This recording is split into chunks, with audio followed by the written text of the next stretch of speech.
Buenos días. Hola, buenas tardes, noches, días, amigos de La Covacha y de Lupita. Estamos con el buen Raúl Cruz, mejor conocido como Racrufi. Y bueno, vamos a estar platicando con él de su trabajo, de su trayectoria, para que lo conozcan mejor y puedan apreciar su trabajo. Primero que nada, ¿quién es Racrufi? Bueno, Racrufi es Raúl Cruz. El nombre o seudónimo de Racrufi surgió de una manera muy simple: Ra de Raúl, Cruz de Cruz y Fi de Figueroa, que es mi segundo apellido. Entonces así empezaba yo a firmar mis primeros trabajos. Yo soy ilustrador, ese es mi oficio. He hecho ilustración desde hace mucho tiempo, de todo tipo, comercial y también ilustración personal. Lo que estamos viendo aquí ahorita, y la razón por la que estoy en este evento, tiene que ver más con mi trabajo personal, que es de ciencia ficción y fantasía, que pretendo que sea mexicano. Entonces, bueno, pues todos los trabajos que ustedes verán pues, tienen que ver eso. Básicamente, yo me considero un ilustrador, quisiera llegar a ser un artista plástico, estoy incursionando por ahí más o menos y ahí voy. Es muy buen artista plástico, como todos lo podemos notar, que sea un poco humilde. Sin embargo, se caracteriza mucho por tener elementos de México, de la cultura maya, azteca. ¿Por qué le empezaste a meter este tipo de elementos? Pues mira, a lo mejor la razón fue quizás hasta por vanidad o yo no sé, porque yo empezaba a hacer desde toda la vida he hecho mis dibujitos, mis naves y todo esto, pero en algún momento cuando llegaban a ver algún trazo, algún dibujo, me decían, pues ese lo sacaste de Star Wars, pues ese de Star Trek y así, ¿no? Entonces, pues la verdad es que no me gustaba mucho el comentario, ¿no? Ahora ya sé por qué, digo, era el contexto normal de la gente, pues esa es su referencia de ciencia ficción, es obvio que iban a pensar eso, pero yo en esas épocas, quizás un poco de manera más orgullosa, decía, que mi trabajo es original, siempre he tenido esa inquietud de intentar hacer algo original. No hay nada totalmente original, pero yo intentaba poner algo que no fuera necesariamente como lo que ya se había visto. Y entonces, como me gusta también la historia de México, las culturas prehispánicas, todo esto, entonces se me ocurrió un día hacer una mezcla por ahí de una cabeza de Quetzalcóatl y según yo, por allá en mis alucines, en forma de nave espacial, donde las plumas eran los motores y todo esto. Y fue mi primer trabajo en ese concepto. Luego hice un calendario azteca y todo esto. Y entonces así poco a poco fui agregándole cosas con ese contexto, digamos. Y me gustó. Y no solo me gustó a mí, sino que vi que la gente se identificaba. Y la gente en México lo veía. Y entonces dije, ahí está la zona. Has tocado un punto que me parece importante, porque muchas veces te preguntamos sobre cuáles son tus raíces de acuerdo a tu gráfica, ¿no? Pero, por ejemplo, a mí me encanta la ciencia ficción, tengo algunos autores. ¿Cuáles son tus autores favoritos de ciencia ficción? Incluso series, algún otro medio que no sea la ilustración. ¿Cuáles son tus favoritos? Pues mira, la ciencia ficción yo la ubico más en lo visual, ¿no? Hay autores, digamos, de literatura, pero son los más comunes. Yo no tengo un conocimiento muy profundo de grandes autores, digo, lo conozco a Asimov o Bradbury, ¿no? Claro. Pero en realidad la narrativa que ellos tienen, algunos cuentos de Bradbury, por ejemplo, yo los leo y me gustan, pero siempre me parecieron como una ciencia ficción muy clásica, muy interesante, muy rica, pero que no se apegaban, digamos, no influyeron mucho en mí en cuanto a lo gráfico. Influyó más los artistas de ciencia ficción, más que los autores literarios de ciencia ficción. Entonces, cuando a mis manos llegó por primera vez un libro de arte de ciencia ficción o de arte fantástico, yo estaba alucinado. En esas ferias de libro que se hacían en el pasaje Zócalo Pinosuárez, yo me acuerdo que vi un libro y dije, y de ahí fue donde me empezó la inquietud. Y conocí la revista Heavy Metal y conocí muchas cosas, y es donde me di cuenta que había todo un género gráfico de ciencia ficción. Cuando tú hablas de ciencia ficción, lo que tú quieres narrar o dar a entender a las personas, ¿qué es? ¿Qué es lo que buscas? Por ejemplo, vamos a ver esta nave. Tengo entendido que lo hiciste con desperdicios y con pequeños materiales que encontrabas. ¿Cuánto tiempo te tardaste? ¿Qué es lo que nos quieres dar a entender con esto? ¿Cuál es la idea de esta nave, por ejemplo? Pues mira, yo creo que cualquier obra, por lo menos de las mías, hay dos tipos de intenciones, o a mí me gusta decir dos tipos de placeres. El placer original de hacerlo, o sea, el simplemente tener tú la inquietud de que se te ocurrió una idea y dices la voy a realizar, una maqueta, un traje, una obra pictórica, es el primer gusto, el gusto, la emoción de hacerlo. Y el segundo placer, la segunda emoción tiene que ver con la reacción de la gente. Normalmente no hago un trabajo pensando en que si le va a gustar o no a la gente, aunque sí me preocupa o me gusta que le guste a la gente. Y no hay un mensaje inicial, pero a la hora de ya estarlo elaborando, entonces ahí sí ya me pongo a pensar que quiero un plano, quiero otro plano, quiero esta parte apocalíptica, quiero esta parte oxidada, quiero esto. Y me interesa mucho enriquecerlo visualmente, que la gente piense que al ver un objeto viejo es un objeto que tiene una historia. Y entonces si es un objeto viejo pero inmerso en el futuro, pero además mezclado con el pasado, me gusta hacer esa mezcla que la gente diga, a ver, esto es las culturas pasadas, pero esto es futurista, pero al mismo tiempo futurista ya es viejo, o sea que ya pasó mucho tiempo. Entonces ese juego de tiempos me gusta hacerlo y que la gente imagine lo que quiere. Muy bien, entonces vamos a pensar en lo siguiente. Tu arte es de ciencia ficción, arte fantástico. Entonces, ¿qué tanto crees tú que haya influenciado la ciencia ficción, tanto la tuya o la de otros autores, para la ciencia en general? ¿Crees que haya influenciado algo? Sí, yo creo que sí. Bueno, no, la mía no creo, pero, o sea, bueno, mi obra no creo, ¿no? Aún, o no lo sé, ¿no? Pero a lo largo de la historia de la ciencia ficción es muy conocido el hecho de que la ciencia ficción se adelanta por estas cuestiones naturales de la imaginación humana a algunas tecnologías que después aparecerán, ¿no? Digo, todos conocemos el caso famosísimo de Julio Verne, ¿no? Pero aún así, estas ideas que se le ocurren a los autores de ciencia ficción y que después ya se ven como un hecho real, pues fue un ejercicio de imaginación primero. Entonces ciertamente habrá, yo estoy seguro que habrá científicos, inventores, que al ver alguna propuesta que puede ser pictórica o puede ser literaria de ciencia ficción digan cierto, y entonces buscarle por ahí. Pero también yo creo otra cosa, la etapa en la que vivimos todos nos empuja a crear, a ir a la par tanto la ciencia como la imaginación sobre la ciencia. Entonces es como muy normal que alguien se adelante un poquito a pensar algo que otro inventó 2 años después o viceversa. Es como Carlos Darwin, que todos sabemos, lo conocemos como el iniciador de la teoría de la evolución de las especies, pero hubo otros autores en otras partes del mundo que estaban haciendo exactamente lo mismo. Los mismos hermanos Wright. También había otros, pero pues como les dieron más difusión por los gringos o Edison, ¿no? Entonces sí hay una influencia, pero al mismo tiempo hay como una empatía en las épocas en las que vivimos. Claro, muy bien. Ahora vamos a pensar en lo siguiente. Es obvia tu influencia de las culturas prehispánicas en tu trabajo, pero ¿qué tanto de la tecnología te ayuda a hacer tus robots? ¿Te ayuda a pensar si este pistón va a hacer tal cosa o tiene tal movimiento? Vamos a pensar respectivamente con esa imagen. ¿La ciencia te ayudó para hacer algo de ahí? ¿Pensaste en algún robot, algún principio de la robótica, algo que nos quieras comentar?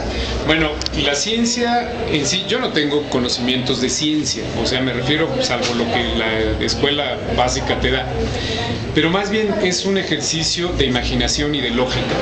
O sea, a la hora de hacer el trazo no me conformo, o por lo menos eso intento, de no conformarme solo con que se vea estético, sino que también tenga una lógica de funcionalidad. Entonces, por ejemplo, no sé, por decir este ejemplo que tú mismo acabas de usar, en lugar de poner una rótula en mis robots, yo siempre pongo dos rótulas, bueno, no rótulas, 2 articulaciones. En el cuerpo humano, la articulación de la rodilla embona y entonces hace esto.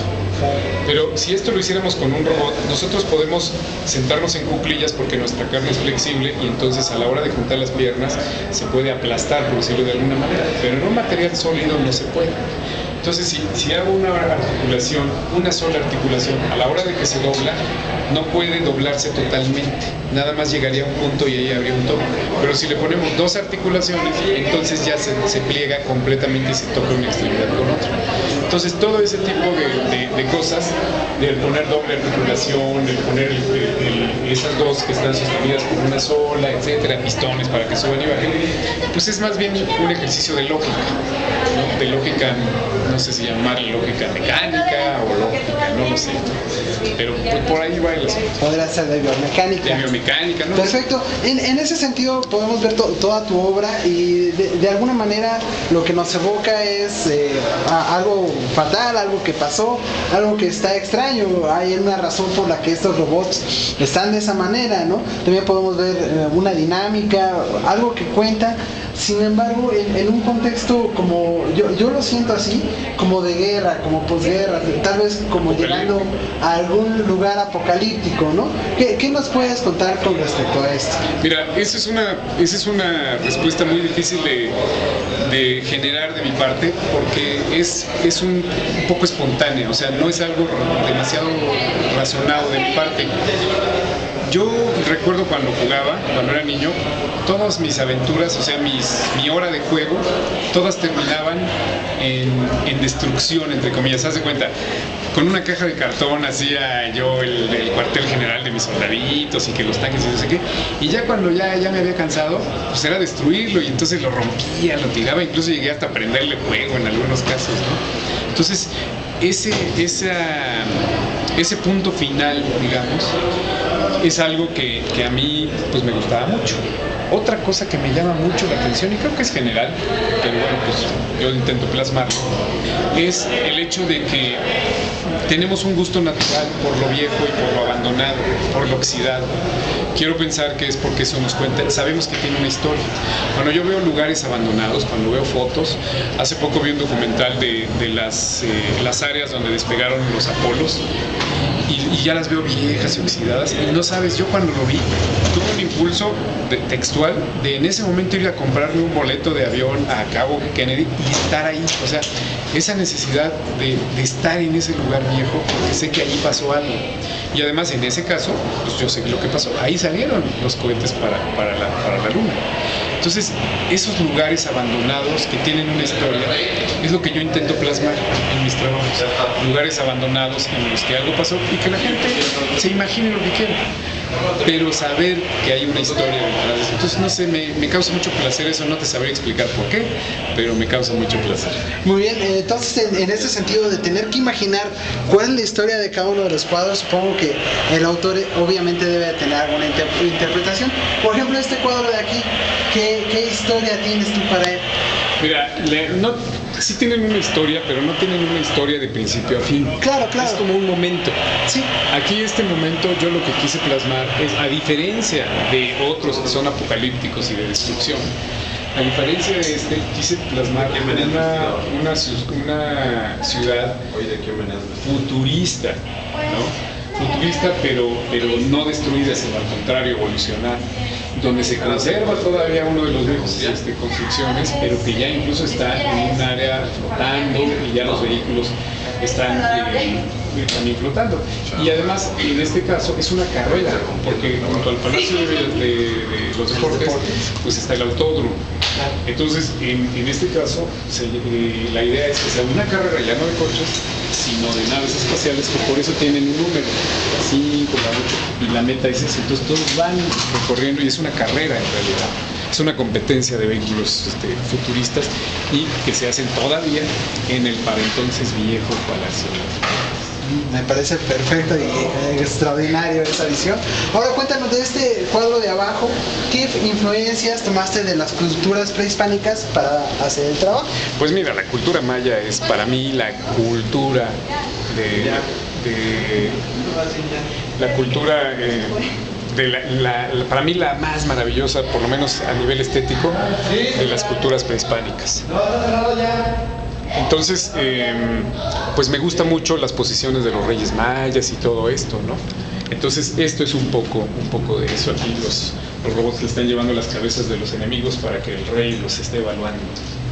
Perfecto. Entonces, Ahora bien, sabemos que en este momento has hecho algún boceto pequeño para una de las, si no es que la competencia más grande de destrucción de robots que existe en México, que está hecha por el Politécnico, por la escuela de Upita. ¿Qué nos puedes decir de esto? ¿Cómo te contactaron? ¿Cómo hiciste el boceto? Pues, ¿En qué pensaste? Me contactaron vía internet, y bueno, pues me dijeron que si podía apoyarlos en eso. Yo les dije que sí, aunque para bien o mal siempre ando bien ocupado. Entonces les hice un trazo con 2 robots ahí, intentando acercarme un poco a lo que quieren hacer. Y ya el año pasado, el año anterior ya les había hecho otra ilustración, no sé si a ellos o a otros. Pero bueno, pues de ahí surgió, más o menos de ahí surgió ese asunto. Y todavía no está acabada, ahí va, pero bueno. De hecho, lo que hemos visto se ve bastante bien. Me dio mucho gusto saber que tu trabajo iba a estar representando esta guerra de robots. Y puedes decirnos qué sentido, ¿te han platicado de qué se trata ese evento? Más o menos, pues sí, de mecanismos que hacen y que se enfrentan, ¿no? Y el que quede Así es. bien, por decirlo de alguna manera, es el que gana. Eso es correcto. ¿A ti qué te parece este tipo de competiciones en México? Está bien, me gusta porque yo ya había visto programas de otros países. Sí, de hecho en Estados Unidos y en algunos otros países como Japón, China, tienen ese tipo de eventos. De hecho, la escuela que lo está haciendo lleva unos cuantos años invicto en Estados Unidos y en estas competiciones, sobre todo en el extranjero y en el área de robótica. Sí. De hecho es ¿cómo podríamos decir? Segundo lugar, ¿no? Sí. En México. Entonces me comentaron que ibas a estar en el evento, ¿vas a ir? Bueno, pues me invitaron, me dijeron ahí vamos a tener un espacio, si quieres llevar tu trabajo, y sí, pues sí, adelante, lo llevo. Entonces yo espero que todos sigan bien y que todavía esté por ahí la opción de estar, y claro que voy a estar por ahí. He platicado con los organizadores del evento y está en pie, y de hecho todos esperamos verte ahí. ¿Hay algo que nos puedas decir a nosotros que somos estudiantes de, en este caso, mecatrónica, aviónica, esas carreras que son afines a tu arte fantástico? Pues lo que siempre me gusta decir, todos tenemos un talento, todos tenemos la capacidad de hacer algo. Necesitamos descubrir la pasión, lo que nos apasiona, y que tengamos esa necesidad de pasar de ser solo usuarios de lo que otros inventan, de lo que otros crean, a ser nosotros los creadores de eso, y pues formar parte de las personas evolucionadas, y no nada más de los usuarios que están esperando a ver qué novedad salió para ir corriendo a comprarlo, sino de ser nosotros los que creemos. Todo eso tenemos mucha capacidad, pero falta que se descubra el talento y que se apasionen por hacerlo. ¿Hay algo más que quieras comentar? Pues que muchas gracias por la entrevista, y que bueno, pues en lo que yo pueda colaborar, ayudar, pues aquí estoy. No, muchísimas gracias, te doy una felicitación increíble por tus 25 años de carrera ya consumada, y realmente quiero hacerte una última pregunta, porque hay gente que no lo sabe, eres muy conocido por esas ilustraciones, pero ¿qué nos puedes decir de que hiciste en tu trabajo de ilustrador comercial la mascota de Nusita? Sí, la mascota de Nusita, y he hecho muchos personajes, he hecho pues muchas cosas, ¿no? Entonces, pues sí, ese es uno de mis trabajos. Muy bien, a mí me parece fantástico, y a mí también me gusta mucho esa ilustración.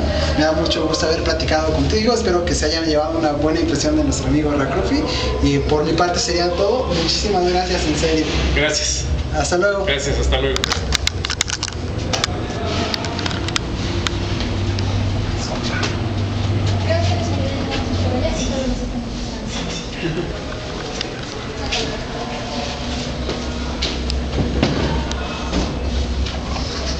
¿Les puedo ayudar? No, está bien.